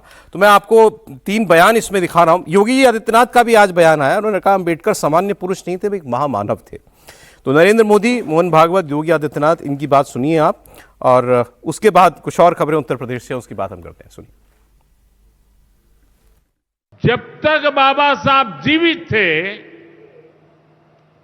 कांग्रेस ने उन्हें अपमानित किया। 2 बार उन्हें चुनाव हरवाया। कांग्रेस की पूरी सरकार उनको उखाड़ फेंकने में लगी थी, उनको सिस्टम से बाहर रखने की साजिश की गई। जब बाबा साहब हमारे बीच नहीं रहे तो कांग्रेस ने उनकी याद तक मिटाने की कोशिश की। 1924 में 34 में डॉक्टर अंबेडकर कराड़ की शाखा पर आए थे, कराड़ महाराष्ट्र में, सातारा के पास। तो उसके स्मरण में वहां की शाखा ने अभी एक कार्यक्रम संपन्न किया, और डॉक्टर बाबा साहब अंबेडकर संघ की शाखा पर आए थे, तो उसका समाचार छपा। उस समय तिलक जी का चलाया केसरी था, तिलक जी तो नहीं थे, केसरी चल रहा था। उस केसरी वृत्तपत्र में वो समाचार छपा था, जिसमें डॉक्टर साहब बाबा साहब अंबेडकर का शाखा पर जो भाषण हुआ, उसका 3 पंक्तियों में वृत्तांत दिया था कि उनका भाषण हुआ, जिसमें उन्होंने कहा कि कुछ बातों में हमारे मतभेद है तो भी संघ को मैं अपनत्व के भाव से देखता हूं। क्या एक सामान्य मनुष्य विपरीत परिस्थितियों में एक गरीब घर में पैदा होकर के और दुनिया की उच्चतम डिग्री हासिल करके उन कोटि लोगों के जीवन में जो वंचित थे, अभाव से ग्रसित थे, जिनके साथ मानवीय व्यवहार भी नहीं हो पाता था, उन लोगों के न्याय की पुरोधा के रूप में लोगों के लिए पूजनीय बन जाए। आज की पीढ़ी इस बात को सुनती है, दुनिया इन बातों को सुनती है, तो उन सबको लगता है कि एक सामान्य मनुष्य नहीं बल्कि एक महामानव रहा होगा, और वो महामानव कोई और नहीं, डॉक्टर भीमराव अंबेडकर। अब इस पर हम लोग बात करेंगे। मैं आपको, क्योंकि बाबा साहब की बात चल रही है, उनकी लेगेसी की बात चल रही है, तो इनको ये बात करनी चाहिए कि आज देश में दलित समाज का सबसे बड़ा चेहरा, सबसे बड़ा नेता कौन है। तो चूंकि हम उत्तर भारत में बैठे, तो स्वाभाविक तौर पर कुछ नाम याद आते हैं। काशीराम जी का नाम याद आता है, आज मायावती जी हैं, उनका नाम याद आता है। कांग्रेस पार्टी के अध्यक्ष मल्लिकार्जुन खड़गे साहब दलित हैं, उनका नाम याद आता है। क्या आज दलित राजनीति करने वाले जितनी भी बड़ी शख्सियतें हैं, उनके पास वो मॉरल अथॉरिटी है कि वो दलित समाज का नेतृत्व कर रहे हैं, ये वो कह सकें? इसकी बात हम लोग करेंगे। बसपा में आज एक नया प्रकरण चल रहा है। मायावती जी ये तय नहीं कर पा रही हैं कि उनके बाद उनकी पार्टी में नंबर 2 की पोजीशन पर कौन रहेगा। वहां भी दलित वोट का ही मामला है। अब मायावती जी ने पहले अपने भतीजे को आकाश आनंद को अपना उत्तराधिकारी बनाया, फिर आकाश आनंद को ज्यादा भूल गए पिछले लोकसभा चुनाव से पहले, तो उनको हटा दिया, फिर उनको वापस ले आया गया, फिर उनको हटा दिया गया, अब फिर उनको वापस लाया गया। ये तीसरी चौथी बार हुआ। और अब उन्होंने ये कहा है, मायावती जी ने, कि इन्होंने सार्वजनिक रूप से माफी मांगी है मुझसे कि ये अपने ससुर के कहने में आकर के पार्टी के पक्ष में काम नहीं कर रहे थे, इसके लिए उन्होंने माफ़ी मांगी है और भी हमारी पार्टी के लोगों से मिलकर ये खेद प्रकट करते रहते हैं, तो मैं इनको एक मौका दे रही हूँ। लेकिन इनके ससुर के लिए हमारे दरवाजे हमेशा के लिए बंद हो गए। तो अब उनको पार्टी तो सौंपना ही है किसी को, और सब जानकार लोग कहते हैं कि वो आकाश आनंद के अलावा और कोई हो नहीं सकता, लेकिन फिर भी वो क्या मैसेज देना चाह रही हैं, इसकी बात भी हम लोग कर लेंगे। तो आज सवाल सब ये है कि बाबा साहब किसके, बाबा साहब की लेगेसी किसके पास है? समीर जी, चूंकि अभी मोहन भागवत जी की बात सुना दी, तो उन्होंने कहा कि बाबा साहब तो आत्मीयता के भाव से देखते थे संघ को। बिल्कुल, और बाबा साहब तो सबके हैं, उनके विचार अगर आप देखेंगे तो सबके विचार है। और मोहन भागवत जी ने जिस कराड़ की घटना का जिक्र किया था, उस समय तो संघ के द्वितीय सरसंघचालक गुरु गोलवलकर जी उस समय थे, और ये अचानक कराड़ पहुंच गए थे। उस समय किसी कार्यक्रम में गए हुए थे, उन्हें पता पड़ा यह संघ की शाखा लग रही है, तो वो चले गए। वहाँ उन्होंने स्पीच दी।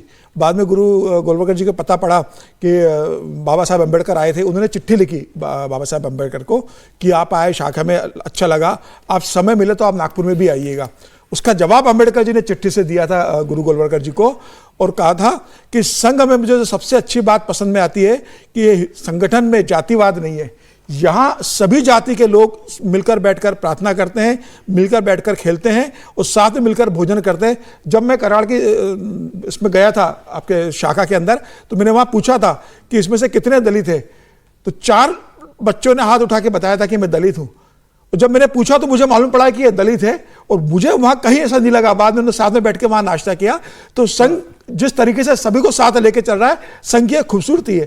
संघ कभी अम्बेडकर विरोधी नहीं थे, संघ कभी अम्बेडकर विरोधी नहीं रहा, और अम्बेडकर भी संघ विरोधी नहीं रहा, कभी नहीं रहा। आप देखिए, जिस नागपुर के अंदर संघ की स्थापना हुई है, उसी नागपुर में बाबा साहब ने हिंदू धर्म छोड़ा था। लेकिन कभी ऐसा नहीं हुआ कि बाबा साहब अम्बेडकर ने कभी संघ के खिलाफ कोई शब्द का इस्तेमाल किया हो, या संघ ने कभी बाबा साहब के खिलाफ किया हो, या नागपुर में कभी बाबा साहब के अनुयायी और संघ के स्वयंसेवकों के बीच में कभी कोई मतभेद और आरोप प्रत्यारोप का दौर चला हो। संघ के प्रति जितना बाबा साहब का सम्मान था, संघ भी उतना ही बाबा साहब का सम्मान करता है। बाबा साहब और दलित समाज, आज इनका प्रतिनिधित्व सच्चे मायनों में करने का दावा कौन कर सकता है?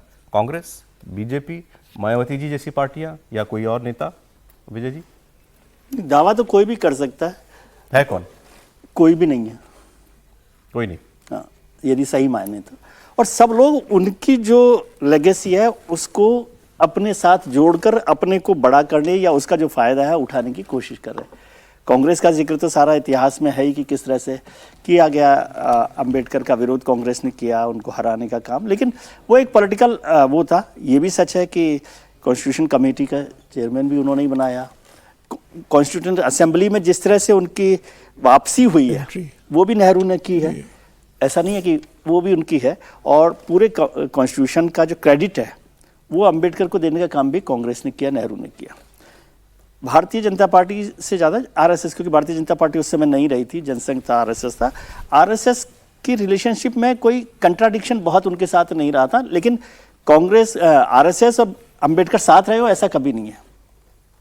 कांग्रेस और अंबेडकर साथ रहे, कहा जी कह सकते हैं? नहीं, वो तो साथ नहीं रहे, वो अपनी पॉलिटिकल पार्टी अलग से चलाते रहे नेहरू कैबिनेट में, लेकिन कैबिनेट में रहे, लेकिन उनकी पार्टी अपनी अलग से चलाते रहे और रिपब्लिकन पार्टी अलग बनाई। देखिए, जब हम कहते हैं अंबेडकर साहब की लेगेसी, मेरे मन में 2 ही बातें आती हैं। एक, इस देश में किसी के साथ भेदभाव नहीं होगा, और दूसरा, तुमको ये हमने संविधान के नाम पर एक किताब दी है, लेटर एंड स्पिरिट में इसका पालन करो। और क्या है बाबा साहब, यही है ना? नहीं, लेकिन उसमें बहुत सारी बातें ना, लेटर इन स्पिरिट तो है, लेकिन लेटर इन स्पिरिट में आप किस तरह से ले रहे हैं संविधान को। और इसलिए मैंने कहा कि आरएसएस अंबेडकर के खिलाफ कभी खड़ा नहीं हुआ उस तरह से, वो लगातार उनके साथ चलते रहे, नहीं चलते रहे, लेकिन बहुत सारी ऐसी बातें हैं जो आरएसएस के लिए सहमति दिखाना मुश्किल काम है। आरएसएस संगठन रूप में खड़ा नहीं हुआ, लेकिन हिंदुत्ववादी भी खिलाफ रहे। उनके जीते जी उनकी शव यात्रा निकाली गई थी बाबा साहब की। अच्छा, ये भी सही है। और मैं बहुत पुरानी बात नहीं कहूंगा, उत्तर प्रदेश में जब जब मायावती बीजेपी के समर्थन से मुख्यमंत्री बनी, जो भी उन्होंने अंबेडकर गांवों के विकास से काम किया, उसमें सबसे ज्यादा असहज भाजपा के लोग होते थे। और अंबेडकर की जो मूर्तियां लगती थी उसको उन लोगों को दिक्कत होती थी। और जब कल्याण सिंह चीफ मिनिस्टर बने और बसपा का समर्थन था, जब 6 महीने वाला प्रयोग हुआ, तो सबसे पहले दलित एक्ट को डाइल्यूट करने का काम उस सरकार ने किया था, कल्याण सिंह की सरकार ने। हिंदुत्ववादी और अंबेडकर साथ साथ नहीं चल सकते। और लास्ट जो था, जब अटल बिहारी वाजपेयी प्रधानमंत्री थे, तो उनके कैबिनेट में थे अरुण शौरी, जिन्होंने फॉर वर्शिपिंग फॉल्स गॉड लिख के बाबा साहब के बारे में क्या क्या नहीं लिखा था। उनको भगवान मत बनाओ, मोटा बताओ। नहीं, बहुत उस किताब में तो बहुत कुछ होगा। वर्शिपिंग फॉल्स गॉड्स मतलब वो बाबा साहब कोई कह रहे थे, उनको अंग्रेजों का वो सब बताया गया था। और उसके बाद उस किताब पर बैन लगाने की बात हुई, तो उस पर भारत सरकार ने मना कर दिया। बाबा साहब हिंदू कोड बिल को लेकर भी आरएसएस का, इस पर चर्चा ग्राउंड हो जाए, फिर मैं आपको वो दूसरी, फिर कांशीराम जी, मुलायम सिंह वाली बात भी करनी है। सौरभ जी, अंबेडकर जी का विरोध हिंदुत्ववादियों ने किया था, ठीक वैसे ही है जैसे आज भी कई हिंदूवादी लोग अपने को कहते हैं और वो नरेंद्र मोदी को, योगी आदित्यनाथ को हर दूसरे दिन विरोध करते रहते हैं। ये थोड़ा भ्रम वाला हो जाता है। जिस कालखंड में है तो उसको आपको समझना है कि आज के समय में भी ढेर सारे हिंदू संगठन के नाम पर वो योगी आदित्यनाथ का और नरेंद्र मोदी का विरोध करते हैं, कहते हैं कि ये फलाना काम ये ठीक नहीं कर रहे हैं, ढमाका काम ठीक नहीं कर रहे। लार्जर स्कीम में क्या है? अब आप कहते हैं किसके हैं बाबा साहब अम्बेडकर, तो समीर जी ने अच्छा दिया, सबके हैं। एक तो ये कि बिना किसी संकोच के हमें ये मानना चाहिए कि इस देश की ये ताकत है, ये शक्ति है कि भीमराव अंबेडकर जो ड्राफ्टिंग कमेटी के चेयरमैन थे, हम उनको क्यों कहते हैं? क्योंकि हमको लगता है कि एक मार्जिनलाइज्ड सेक्शन का व्यक्ति है, इसलिए हम उनको संविधान निर्माता कहते हैं। ये भ्रम नहीं है, ये डिबेट में कोई कंफ्यूजन नहीं होना चाहिए। वो संविधान निर्माता नहीं थे, वो भी ढेर सारे लोगों में से एक थे। राजेंद्र प्रसाद संविधान सभा के अध्यक्ष थे, ड्राफ्टिंग कमेटी को अध्यक्ष थे। ये सम्मान दिया क्यों? क्योंकि उनके जो प्रिंसिपल्स थे, उन प्रिंसिपल्स के आधार पर संविधान में बहुत कुछ साफ साफ दिखता है। अब इसके 2-3 छोटे छोटे पॉइंट में मैं उदाहरण देता हूं, बड़ा जरूरी है समझना। संघ से कैसे जुड़ता है? संघ कहता था इस भूमि पर जो भी धर्म, पंथ, संप्रदाय जन्मे और दूसरी जगह से जो आए, अंबेडकर भी यही कहते थे। इसीलिए हिंदू से तो गए लेकिन बौद्ध से बाहर नहीं गए। संघ कहता है पाकिस्तान बना दिया तो मुसलमानों को यहां क्या? मैं उस वक्त के संघ की बात कर रहा हूं, एकदम आपको इसीलिए पीछे ले चल रहा हूं। अंबेडकर भी कहते थे कि मुसलमानों को अब यहां क्यों भाई, कौन सा अधिकार इनको अलग से चाहिए, क्यों कॉन्स्टिट्यूंसी इनकी अलग से बननी चाहिए, ये वो कहते थे। संघ क्या कहता था कि इस देश में जो अधिकार है वो हिंदुओं को सारे अधिकार मिलना चाहिए, इसलिए छुआछूत मिटाओ। अंबेडकर क्या कहते थे? अंबेडकर कहते थे दलितों के साथ, वंचितों के साथ भेदभाव हुआ है, हमें ये दूर करना पड़ेगा और ये हिंदू समाज की कमियां हैं।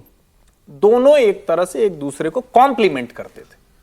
कांग्रेस और अंबेडकर एक दूसरे के खिलाफ ताउम्र रहे, पॉलिटिकल कॉन्स्टिट्यूएंसी की तरह लड़े। और आज देख लीजिए, आज भी भारतीय जनता पार्टी किसी दलित नेता, किसी कॉन्स्टिट्यूएंसी वाले से लड़ती नहीं। और मैं एक बात और आपको बताऊं, संघ में बार बार ये कहा जाता है जाति तो नहीं है, वो तो सब जानते हैं कि गांधी जी जाकर कहे, अंबेडकर ने कहा, और अभी अभी ताजा ले लीजिए प्रणब मुखर्जी ने जाकर कहा। ये वो लोग हैं जो संघी नहीं है, वरना कोई संघी हो जाएगा।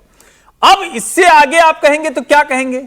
क्या राष्ट्रीय स्वयंसेवक संघ आज के समय में जो काम कर रहा है, अंबेडकर होते तो कुछ और करते? इसका जवाब खोजिए, तब पता चलेगा बाबा साहब किसके।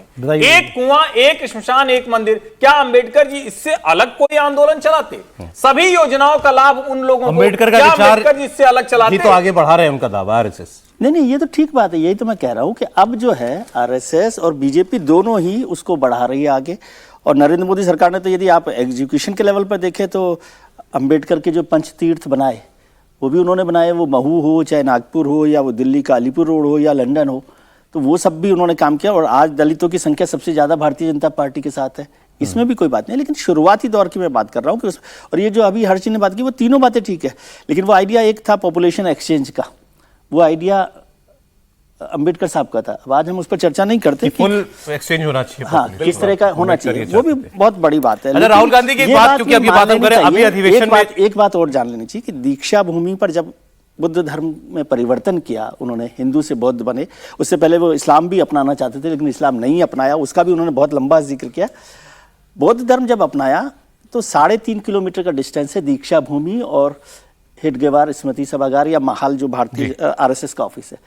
किसी आरएसएस के व्यक्ति ने अंबेडकर को नहीं रोका था बौद्ध धर्म अपनाने के लिए, इस पर कोई काम नहीं। लेकिन ये नहीं है कि अब आज नहीं हो रहा। और फिर दूसरी बात मैं कहता हूं कि जो वहां पर 22 प्रतिज्ञाएं लिखी हुई हैं दीक्षा भूमि में, क्या वो आज इन ताकतों को, दक्षिणपंथी ताकतों, कांग्रेस की बात हम लोगों ने नहीं की ज्यादा, कांग्रेस को तो हमने माना ही नहीं, विरोध में। अभी राहुल गांधी ने एक बयान दिया जिसकी चर्चा हो रही है अभी अपनी अहमदाबाद अधिवेशन में, कि अब कुछ भी हो जाए कांग्रेस पार्टी अगड़ों के द्वारा नेतृत्व में नहीं चल सकती, फॉरवर्ड नेतृत्व नहीं चल सकता कांग्रेस में अब। नहीं सर बताएंगे, मैं इसमें बस एक लाइन बता दूं। आप ही बता दो। नहीं, आप एक लाइन बोल दो फिर मैं बोलूंगा। प्रयागराज में संविधान सम्मान सम्मेलन के पहले बाकायदा इस पर चर्चा हुई, और चूंकि कांग्रेस के बड़े नेता के मुंह की बात मैं बता रहा हूं, उन्होंने कहा, राहुल गांधी ने बहुत स्पष्ट कहा, विशेष करके ब्राह्मणों को लेकर, कि इनको हमें कुछ नहीं देना है, इनको हमने बहुत कुछ दिया लेकिन इन्होंने हमारा साथ छोड़ दिया। ये रेफरेंस के लिए कांग्रेस और अम्बेडकर पे थोड़ी अब उन बात। नेता ने ब्रेक क्या का बोला, समय हो राहुल गया। गांधी ने क्या कहा इस पे, चूंकि मैं वहां था, नाहरसी थे, वो नेता रहे होंगे। देखिए, कांग्रेस और अम्बेडकर के संबंध जो है बहुत ही विरोधाभासी रहे, दिलचस्प रहे। ये भी विजय जी ने कहा कि संविधान सभा में भेजा, कानून मंत्री बनाया उनको, उसके बाद उन्होंने अपनी पार्टी बनाई, और उनका मतभेद नेहरू जी से किस पे हुआ था? हिंदू कोड बिल को लेकर नेहरू जी थोड़ा रुकना चाहते थे, अम्बेडकर थोड़ा जल्दी लाना चाहते थे, और उसके बाद उन्होंने इस्तीफा दिया। इस्तीफा देकर जब चुनाव हुआ तो वो लड़े अपनी पार्टी से, आरपीआई से। तो तत्कालीन हिंदू महासभा ने भी उनके खिलाफ उम्मीदवार खड़ा किया था। ऐसा नहीं है कि आपने अम्बेडकर को समर्थन किया था, और क्या कहते हैं, कांग्रेस ने भी खड़ा किया था। तो जब अलग पार्टी से आप लड़ते हैं तो चुनाव में तो दूसरे खिलाफ लड़ते ही हैं। ठीक है सर। उसके बाद गठबंधन होते हैं, सारी चीजें होती हैं। तो ये जरूर है कि जो भारत रत्न अम्बेडकर को 1990 में वीपी सिंह ने दिया, वो उनको बहुत पहले दिया जाना चाहिए था। कांग्रेस ने ये गलती की या जो भी का, और ये भी सही है कि आज जो सम्मान बाबा साहब अम्बेडकर को मिल रहा है, ये सम्मान उनको, अच्छा फिर 77 जनता पार्टी ने क्यों नहीं दिया सम्मान उनको, जिसमें बीजेपी भी शामिल थी, जनसंघ भी शामिल था, 89 में दिया। तो ये इतिहास में अम्बेडकर का मूल्यांकन देर से हुआ है। एक विवाद जो यूपी में चल रहा था उसकी बात हम कर लें अभी, क्योंकि अम्बेडकर जयंती है। अब याद अखिलेश जी ने भी कर लिया था दलित हमारे आइकॉन्स को, तो उन्होंने कांचीराम जी की बात की। अब उन्होंने किसी सभा में ये कह दिया कि कांचीराम जी तो चुनाव नहीं जीत पा रहे थे, हमने उनको लोकसभा भेजा। उनका ये कहना, और सब लोग ने ये बहस शुरू कर दी कि अखिलेश यादव कांचीराम का अपमान कर रहे हैं। अखिलेश यादव बताना चाहते हैं कि समाजवादियों से तो समाजवादी तो कहीं बड़े नेता रहे, कांचीराम जी को तो बनाने वाले हम लोग हैं। तो कहीं से एक वीडियो पुराना निकाल के दिखाया गया, वो भी आप भी देखेंगे। उसमें कांचीराम जी हैं, और कांचीराम जी कह रहे हैं कि मुलायम सिंह यादव तो पंचायत स्तर के नेता थे, इनको हमने मुख्यमंत्री बना दिया, थे ये वहीं उसी स्तर के नेता। अब किसकी बात माने भाई? तो अब अखिलेश जी की बात भी सुन लीजिए आप, और कांचीराम जी की भी सुन लीजिए। जहां ये इतिहास है, वहीं ये भी है कि बहुजन समाज पार्टी के संस्थापक को अगर लोकसभा में किसी ने पहुंचाया था तो यहीं के मतदाता खड़े हुए ने, उन्होंने लोकसभा में पहुंचाने का काम किया था। वो जीत नहीं पा रहे थे कहीं से, वो नहीं जीत पा रहे थे कहीं, लेकिन ये बात इतिहास में दर्ज है कि उस समय पर संस्थापक जी को, काशीराम जी को अगर जिताने का काम किसी ने किया था तो नेताजी और समाजवादी लोगों ने लोकसभा में पहुंचाया था। मुझे ऐसा लगता है कि वो पंचायत लेवल का आदमी था। मुझे कुछ आखिरी दिनों में लगने लगा कि पंचायत लेवल के आदमी को मैंने चीफ मिनिस्टर बना दिया, लेकिन उसकी दिलचस्पी ज्यादा पंचायत में है। तो अब ये तो आप ही लोग बता सकते हैं कि भाई बहस अब सीधे शब्दों में तो ये है ना, कांचीराम बड़े थे कि मुलायम सिंह बड़े थे? मुलायम सिंह जी के बेटे कह रहे हैं कि ये चुनाव जीत नहीं पाते थे, इनको हमारे मतदाता ने पहुंचाया, और कांचीराम जी कह रहे हैं मुलायम सिंह को मैंने मुख्यमंत्री बनाया, लेकिन उस स्तर के नेता वो थे ही नहीं। देखिए, ऐतिहासिक रूप से दोनों सही कह रहे हैं, लेकिन मैं इसको, मुलायम सिंह जी का जो राजनीतिक उद्भव है 1969 से शुरू होता है, 67 से बल्कि, और 69 में वो विधायक बने थे। तब कांशीराम जी शायद पुणे में जो डिफेंस लैब थी उसमें साइंटिस्ट थे, जहाँ से उन्होंने अपना यात्रा शुरू की। 77 में मुलायम सिंह कैबिनेट मिनिस्टर बन गए थे रामनिवास यादव की कैबिनेट में, जनता पार्टी के, और उसके बाद मुख्यमंत्री वो कांशीराम जी से पहले बन गए थे 89 में, जब जनता पार्टी की सरकार केंद्र में बनी थी और जनता पार्टी के मुख्यमंत्री पूर्ण बहुमत की सरकार में बने थे। तो ये कहना कि उन्होंने मुख्यमंत्री बनाया, दूसरी बार उन्होंने जरूर मुख्यमंत्री बनाने में भूमिका अदा की। पहले वो अपने दम पर जनता दल से बन गए थे। निश्चित रूप से, और ऐसे नहीं दम पे, बाकायदा उत्तर प्रदेश में जब विधायकों को चुनाव हुआ था, जिसमें अजीत सिंह जी गए थे, और अजीत सिंह और मुलायम सिंह के बीच में चुनाव हुआ था मुख्यमंत्री कौन बनेगा, उसमें विधायकों को ज्यादा समर्थन मुलायम सिंह जी को मिला था। और 1993 में जो प्रयोग किया था मुलायम सिंह जी ने, 1991 का जो जिसकी बात अखिलेश जी कह रहे हैं, वो 1991 का उपचुनाव था, जिसमें कांशीराम जी को समाजवादी पार्टी ने पूरा समर्थन दिया था, और उसमें वो चुनाव से जीत के लोकसभा में पहुंचे थे, ये भी सही है। और उसके पहले जहां जहां चुनाव लड़े थे, चुनाव नहीं जीत पाए थे कांशीराम जी, और उसी 1991 के चुनाव से वो नींव पड़ी जिसका प्रयोग 1993 में हुआ। 1993 का प्रयोग ऐसा था कि साहब खिचड़ी में दाल महत्वपूर्ण है या चावल? सपा बसपा की सरकार, सपा बसपा की सरकार। अब आप कह दीजिए कि भाई खिचड़ी बिना दाल की भी नहीं बन सकती, बिना चावल की नहीं बन सकती। तो सपा 1993 में जो 6 दिसंबर 1992 की घटना के बाद बीजेपी बहुमत का आंकड़ा नहीं छू पाई और 175 सीट पर सिमट गई, वो सपा बसपा का जो प्रयोग हुआ था।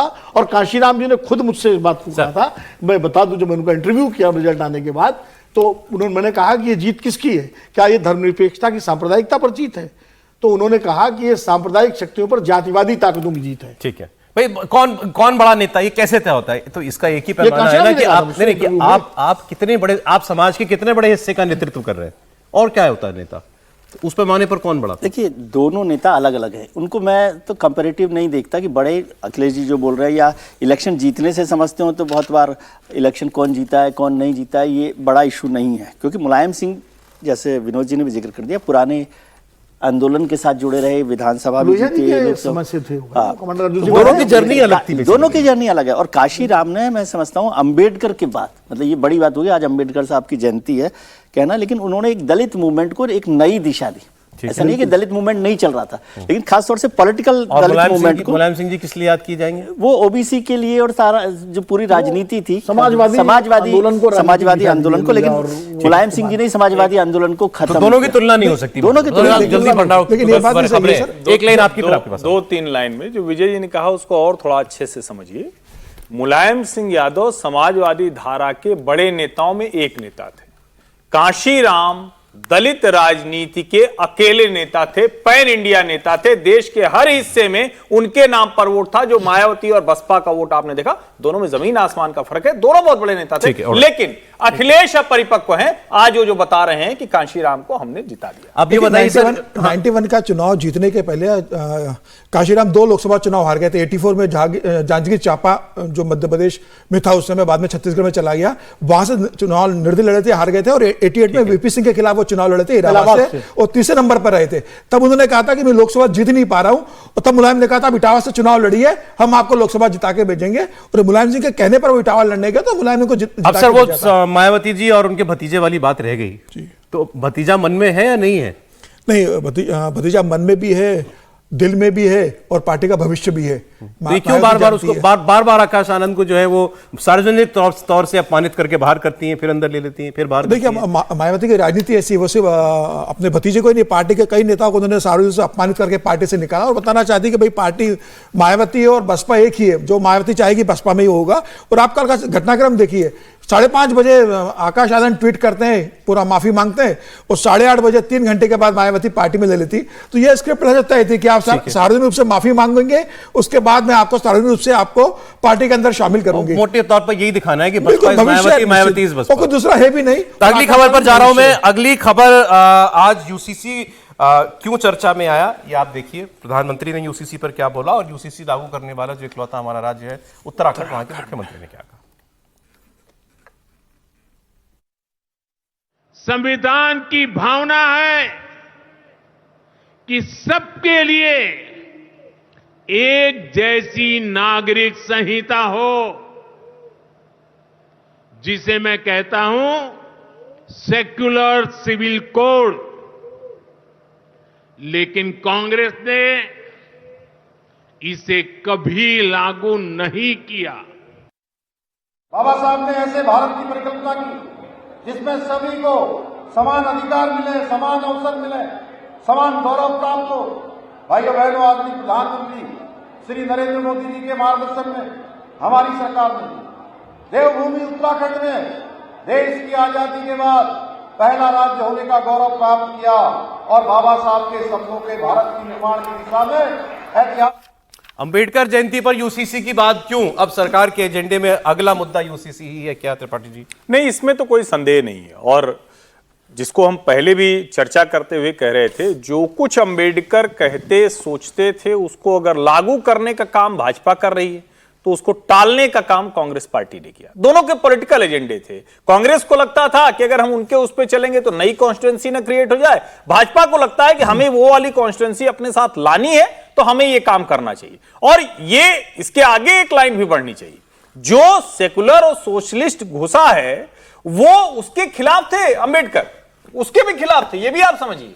वो सेकुलरिज्म और सोशलिज्म के भी खिलाफ थे। तो एक तरह से कहें कि आप पुराने संदर्भों में बहुत सी चीजें हैं जिसपे आप एक पक्ष खड़ा करके किसी के पक्ष में जा सकते हैं, लेकिन अगर समग्रता में देखें तो जो काम आज भाजपा कर रही है वो व्यवहारिक तौर पर होगा क्या? बीजेपी के और राज्य यूसीसी लागू करेंगे? 100% लागू करेंगे। इसी में एक लाइन जोड़ दूं सर, कल अमित शाह जी भोपाल में थे, मध्य प्रदेश गए थे, कैबिनेट के साथ उनकी बैठक हुई थी, और जब मुख्यमंत्री यादव जी के घर पर जब लंच हुआ तो यूनिफॉर्म सिविल कोड का जिक्र किया है अमित शाह जी ने उस बैठक के अंदर। ये कहा मध्य प्रदेश में, कल मध्य प्रदेश में कैबिनेट की बैठक में जो उत्तराखंड में लागू हुआ उसका एमपी गुजरात कोई भी बिल्कुल, तो ये तय कल जो जिक्र हुआ इसका मतलब मध्य प्रदेश में यूनिफॉर्म। अगली खबर बिहार की आपको बता रहा हूं। हरियाणा के मुख्यमंत्री नायब सैनी बिहार गए हुए थे और वहां उन्होंने जो में बीजेपी के सम्राट चौधरी उनकी तारीफ करते हुए कहा कि सम्राट चौधरी के नेतृत्व में अगली सरकार बनने जा रही है, मतलब सम्राट चौधरी मुख्यमंत्री बनेंगे। घोषित बात तो यही हुई। इस पर आरजेडी ने इस बयान को उठाया और तूल दिया है कि कहा कि अब तो नीतीश कुमार और उनकी पार्टी मान ले कि बीजेपी ये जीत भी गए तो नीतीश कुमार को मुख्यमंत्री नहीं बनाएंगे। ये विजय की पताका ये रुकनी नहीं चाहिए। ये विजय का झंडा ये बिहार के अंदर भी फहराया जाएगा और हमारे सम्राट चौधरी के नेतृत्व में फहराया जाएगा। अगली बाइट है। बिहार में बीजेपी का सीक्रेट प्लान हरियाणा के मुख्यमंत्री जी ने लीक कर दिया। अब तो जेडीयू को मान लेना चाहिए कि बिहार में बीजेपी के मुख्यमंत्री श्री सम्राट चौधरी जी होंगे। अब तो जो बात लगातार नेता प्रतिपक्ष श्री तेजस्वी यादव जी कह रहे हैं कि माननीय मुख्यमंत्री आदरणीय श्री नीतीश कुमार जी को बीजेपी कुर्सी से बेदखल करेगी, अब ये प्लान बीजेपी का। अच्छा, इस पर जेडीयू ने भी रिएक्शन दिया है। राजीव रंजन जी जो उनके मुख्य प्रवक्ता हैं वो कह रहे हैं कि भाई जब अमित शाह कह चुके कि नीतीश ही हमारा चेहरा है तो फिर इसमें विवाद की बात बचती कहां पर है। लेकिन बचती है। अमित शाह जी ने कहा चुनाव में हमारा चेहरा नीतीश कुमार है, चुनाव के बाद कौन चेहरा है सवाल ये है। वो उन्होंने कहा कि नायब सैनी कह गए, पर्ची खोल गए बीजेपी की। जैसे चुनाव में चेहरा एकनाथ शिंदे थे, बिल्कुल, और चुनाव के बाद देवेंद्र फडणवीस आ गए। तो चुनाव में चेहरा होना और चुनाव के बाद चेहरा होना दोनों फर्क है। 2020 में भारतीय जनता पार्टी ने घोषित कर दिया था कि चुनाव के बाद भी नीतीश कुमार ही मुख्यमंत्री बनेंगे और इसीलिए जब नीतीश कुमार की 42 सीटें आई, 43 सीटें और भारतीय जनता पार्टी की 76 सीटें थी तो ज्यादा थी, बड़ी पार्टी थी, तो भी उन्होंने अपनी बात का मान रखते हुए नीतीश कुमार को मुख्यमंत्री बनाया। तो अभी तक स्पष्ट घोषणा ये नहीं हुई है बीजेपी की तरफ से और ये ग्रे एरिया बीजेपी जानबूझकर छोड़ के रखना चाह रही है। बिल्कुल छोड़ के रखना चाह रही है। अपने मतदाताओं को मैसेज भी देना चाह रही है कि भाई अब हमारा मुख्यमंत्री बनने का टाइम आ गया। सही भी है। 20-22 साल से नीतीश कुमार को ढो रही है बीजेपी, कब तक ढोएगी आखिर? और वो व्यक्ति सम्राट चौधरी होंगे। सम्राट चौधरी का पता नहीं, लेकिन मैं तो इस बात कहता हूँ, आप नाराज होते हैं कि नीतीश कुमार जी शिंदे साहब हैं महाराष्ट्र के, बिहार के, और भारतीय जनता पार्टी ने साफ कर दिया कि वो चुनाव के चेहरा हैं, चुनाव के बाद के चेहरा नहीं है। और क्यों होना चाहिए यदि भारतीय जनता पार्टी आप डेमोक्रेटिक सिस्टम से। बाकी बात आपकी दुरुस्त है, शिंदे नहीं है, ये समापन है। हाँ, शिंदे का मतलब कि शिंदे तो आगे चले गए, मतलब शिंदे चलते रहे, ये चलेंगे। ये नहीं चले। चुनाव के संदर्भ में कहा, वो चुनाव के संदर्भ, विधानसभा चुनाव संदर्भ में। आपकी बात आगे सर, बढ़ूं आगे। हाँ ठीक है। अगली खबर पंजाब से एक बड़ी रहस्यमयी सी खबर है, इसकी बात होनी चाहिए। वहां नेता प्रतिपक्ष हैं कांग्रेस पार्टी के प्रताप सिंह बाजवा। इन्होंने स्टेटमेंट दिया कि पंजाब में 50 बम थे, लाए गए थे और इनमें से 18 तो फट चुके, 32 बम बचे हैं। आप देखते होंगे कभी थाने के बाहर बम फटता है, वहां कभी किसी नेता के अभी बीजेपी नेता के कालिया साहब के घर पर ग्रेनेड फट गया। तो वो कह रहे थे 50 बम थे, अभी 12 फटे हैं, 38 बचे हैं। तो मुख्यमंत्री मान साहब ने सही पूछा, आपको किसने बताया, कैसे बताया आपको इतनी एग्जैक्ट इंफॉर्मेशन, कहां से बम आए थे, और आपको पता था तो आपने फटने से पहले क्यों नहीं बताया, और बाकी 38 कहां फटेंगे इसका मतलब ये भी आपको मालूम है। और उन पर एफआईआर कर दी गई है, मुख्यमंत्री मान ने उन पर कार्रवाई कर दी है। सुनिए उनके बयान। मैं बाजवा साहब ने पूछना चाहना कि ਤੁਹਾਨੂੰ ਇਹ ਇਨਫੋਰਮੇਸ਼ਨ ਕਿੱਥੋਂ ਮਿਲੀ? ਕੀ ਤੁਹਾਡੇ ਪਾਕਿਸਤਾਨ ਨਾਲ ਸਿੱਧੇ ਸੰਬੰਧ ਨੇ? ਤੁਹਾਨੂੰ ਬੰਬ ਭੇਜਣ ਵਾਲੇ ਟੈਰਰਿਸਟ ਜਾਂ ਜਿਹੜੀ ਵੀ ਕੋਈ ਉਹਨਾਂ ਦੀ ਏਜੰਸੀ ਹੈ ਉਹ ਤੁਹਾਨੂੰ ਸਿੱਧਾ ਫੋਨ ਕਰਕੇ ਕਹਿੰਦੀ ਹੈ, ਤੁਹਾਨੂੰ ਦੱਸਦੀ ਹੈ ਕਿ 50 ਪਹੁੰਚ ਗਏ, 18 ਚੱਲ ਗਏ, 32 ਰਹਿ ਗਏ? ਤੁਹਾਡਾ ਇਨਫੋਰਮੇਸ਼ਨ ਦਾ ਸੋਰਸ ਕੀ ਹੈ? ਕਿਉਂਕਿ ਨਾ ਤਾਂ ਇਹ ਜਿਹੜੀ ਇਨਫੋਰਮੇਸ਼ਨ ਹੈ ਪੰਜਾਬ ਦੀ ਕਿਸੇ ਇੰਟੈਲੀਜੈਂਸ ਕੋਲ ਹੈ ਤੇ ਨਾ ਹੀ ਦੇਸ਼ ਦੀ ਇੰਟੈਲੀਜੈਂਸੀ ਨੇ ਕੋਈ ਖਬਰ ਇਸ ਤਰ੍ਹਾਂ ਦੀ ਸਾਡੇ ਨਾਲ ਸ਼ੇਅਰ ਕੀਤੀ ਹੈ। ਫਿਰ ਤੁਸੀਂ ਕਿਵੇਂ ਕਹਿ ਸਕਦੇ ਹੋ ਕਿ ਜਿਹੜੇ 32 ਬੰਬ ਹਜੇ ਚੱਲਣ ਵਾਲੇ ਪਏ ਨੇ ਤੇ 18 ਚੱਲ ਗਏ? ਮੇਰੇ ਸੋਰਸਸ ਨੇ ਮੈਨੂੰ ਇਤਲਾਹ ਦਿੱਤੀ ਸੀ ਕਿ ਜੀ ਇਸ ਤਰ੍ਹਾਂ ਤਕਰੀਬਨ 50 ਬੰਬ ਇੱਥੇ ਆ ਚੁੱਕੇ ਨੇ। 18 ਕੁ ਬੰਬਸ ਜਿਹੜੇ ਨੇ ਉਹ ਸਾਡੇ ਬਾਰਡਰ ਏਰੀਆਜ਼ ਦੇ ਪੁਲਿਸ ਸਟੇਸ਼ਨਸ ਤੇ ਬਾਕੀ ਜਗ੍ਹਾ ਚੱਲ ਚੁੱਕੇ ਨੇ। ਇੱਕ ਬੰਬ ਜਿਹੜਾ ਤੁਹਾਨੂੰ ਪਤਾ ਉਹਦੇ ਵਿੱਚੋਂ ਗ੍ਰੇਨੇਡ ਅਟੈਕ ਮਨੋਰੰਜਨ ਕਾਲੀਆ ਜੀ ਜਿਹੜੇ ਨੇ ਐਕਸ ਮਿਨਿਸਟਰ ਉਹਨਾਂ ਦੇ ਘਰ ਵੀ ਹੋਇਆ ਤੇ ਮੇਰੀ ਆਪਣੀ ਸੋਰਸਿਸ ਨੇ ਕਿਉਂਕਿ ਮੈਂ ਚੌਥੀ ਦਫਾ ਇੱਥੇ ਮੈਂਬਰ ਹਾਂ 4 ਚੀਫ ਮਿਨਿਸਟਰਾਂ ਨਾਲ ਮੈਂ ਕੈਬਨਿਟ 'ਚ ਰਿਹਾ ਲੋਕ ਸਭਾ 'ਚ ਵੀ ਰਿਹਾ ਰਾਜ ਸਭਾ 'ਚ ਵੀ ਰਿਹਾ ਤੇ ਮੇਰੇ ਸੋਰਸਿਸ ਪੰਜਾਬ ਦੇ ਵਿੱਚ ਵੀ ਨੇ ਇਹਨਾਂ ਦੀ ਗਵਰਨਮੈਂਟ ਦੇ ਵਿੱਚ ਇੰਟੈਲੀਜੈਂਸ 'ਚ ਵੀ ਨੇ ਤੇ ਸੈਂਟਰਲ ਏਜੰਸੀज 'ਚ ਵੀ है। अब बाजवा साहब ये नहीं बता रहे मुझे किसने बताया, लेकिन क्या उनको बताना चाहिए था अगर उनके पास कोई ऐसी इंफॉर्मेशन है तो, और ये इंफॉर्मेशन छिपाने के आरोप में उनके ऊपर ये मुकदमा दर्ज है। बताइए मान सही कि बाजवा सही? नहीं देखिए मान साहब का ठीक है कर रहे हैं, लेकिन नेता तो बताते हैं भाई अगर कानून व्यवस्था की स्थिति खराब है तो वो कह रहे हैं उनके सोर्सेज होंगे। अब वो ये कह सकते थे कि हमको अरविंद केजरीवाल ने बताया क्योंकि अरविंद केजरीवाल के तो रॉ के सोर्सेज रहते हैं, अरविंद केजरीवाल बताते हैं कि क्या क्या होता है, तो वो कह सकते थे। मान साहब का सबसे अच्छा जवाब ये होता कि भाई हमको अरविंद जी ने बताया था, अरविंद जी के जो सोर्स हैं वही वाले सोर्स हमारे भी हैं। मुझे लगता है कि राजनीति में इन मामलों पर एफआईआर कराना ठीक नहीं है। हाँ ये आप कह सकते हैं कि अगर बम है तो बताएं, लेकिन आदमी यही कह रहा है ना कि अगर 18 बम सचमुच फट चुके हैं, मुझे उनकी सूची ध्यान में नहीं आ रही, पूर्व मंत्री के घर पर ये हो रहा है, तो कानून व्यवस्था की स्थिति को है और उसको बताने का एक नेता का तरीका है। हाँ ये जरूर कहा जा सकता है कि अगर आपको कोई पक्की सूचना है तो बताइए, लेकिन वो करेंगे लगभग इतने बम है। या तो बाजवा साहब के पास अगर एग्जैक्ट इंफॉर्मेशन है तो सही बात है, उनको डिस्क्लोज करनी चाहिए। आदमी की जान का सवाल है यहाँ पर, नहीं तो और या फिर वो केवल सनसनी फैला रहे हैं। उनको ये थोड़ी ना पता है कि कहां कितने हैं। उन्होंने कहा कि लगभग 50 बम यहां आए हुए, 18 फट चुके हैं, ये स्थिति मेरे सोर्सेज बता रहे हैं। और दुनिया का कोई कानून नहीं जो ये कहे कि आप ये अपने सोर्सेज को रिवील कर दीजिए, वो ये थोड़ी ना कह रहे हैं कि यहां फटने जा रहे हैं। नहीं देखिए बाजवा साहब जो बोल रहे हैं उसे एक पॉलिटिकल कमेंट और जो सिचुएशन है वहां पर बम फट रहे हैं ना उसका इजहार के तौर पर देखना चाहिए। अब ये ऐसा तो हो नहीं गया कि नहीं उसको पूरा का पूरा आप बताएंगे और कौन सा करेंगे, और ये मतलब ये अतिरेक है कि उनके खिलाफ एफआईआर दर्ज करा तो पंजाब सरकार के पास है। आज की आखिरी खबर, मेहुल चौकसी, भगोड़ा मेहुल चौकसी, जिस पर पंजाब नेशनल बैंक के 13,850 करोड़ रुपया का गबन करने का आरोप है। लोन लिया और चुकाया नहीं और फिर देश से भाग गया। ये और इसका भांजा ही है ना सर, नीरव मोदी, हाँ, इन दोनों के ऊपर। तो बेल्जियम पुलिस ने इस व्यक्ति को अरेस्ट कर लिया है और भारत के नोटिस पर इसको गिरफ्तार किया गया। बड़ी बात यह है अब ये देखना, और एंटीगुआ की इसके पास नागरिकता है वेस्ट इंडीज में। अब तो बेल्जियम के भी एक्सट्राडिशन होगा या नहीं होगा। और इसका भांजा जो नीरव मोदी है वो ऑलरेडी लंदन की जेल में बंद है। तीसरा विजय माल्या जेल में नहीं है, लेकिन विजय माल्या की का मुकदमा जो है वहां की अब तो शायद सुप्रीम कोर्ट में वहां पर चल रहा है। तो इन तीनों की चर्चा वक्त वक्त पर होती रहती है। तो इसमें क्योंकि डेवलपमेंट था, अब क्या सरकार कुछ आगे बढ़ रही है, कुछ करीब पहुंची है इनको लाने के भारत? समीर जी बिल्कुल करीब पहुंची। और इसमें बड़ी एक इंटरेस्टिंग खबर आ रही है कि उनकी जो वाइफ है मेहुल चौकसी की, प्रीति चौकसी, उन्होंने इनकी गिरफ्तारी करवाई है। ये बेल्जियम में रह रहे थे, घर से अलग रह रहे थे। प्रीति चौकसी की जब गिरफ्तारी हुई, उनको थाने बुलाया गया तो उन्होंने बताया कि मेहुल चौकसी कहाँ है, वहां से उनको पकड़ा गया और प्रीति चौकसी को छोड़ दिया गया है। तो मुझे लगता है कि जब प्रीति चौकसी से पूछताछ हुई तो उन्होंने बता दिया था कि मेहुल चौकसी कहाँ पर है। अब उनका मुझे लगता है कि प्रीति के ही पास नहीं, हाँ उन्हें पूछा गया, इनके पास नहीं थी, किसी और जगह पे रह रहे थे घर से अलग, लेकिन उनकी वाइफ के संपर्क में थे। तो पत्नी को जब थाने बुलाया गया तो उन्होंने बताया कि किस लोकेशन पर वो रह रहे, उस लोकेशन पर पुलिस गई, उनको अरेस्ट कर लिया गया है। अब मुझे लग रहा है कि वो गिरफ्तार हो गए तो प्रत्यार्पण की चर्चा शुरू होगी, कागजी कार्रवाई शुरू होगी और जल्द ही वो वापस आएंगे। इनको बेल्जियम की वो मिल गई है सिटीजनशिप?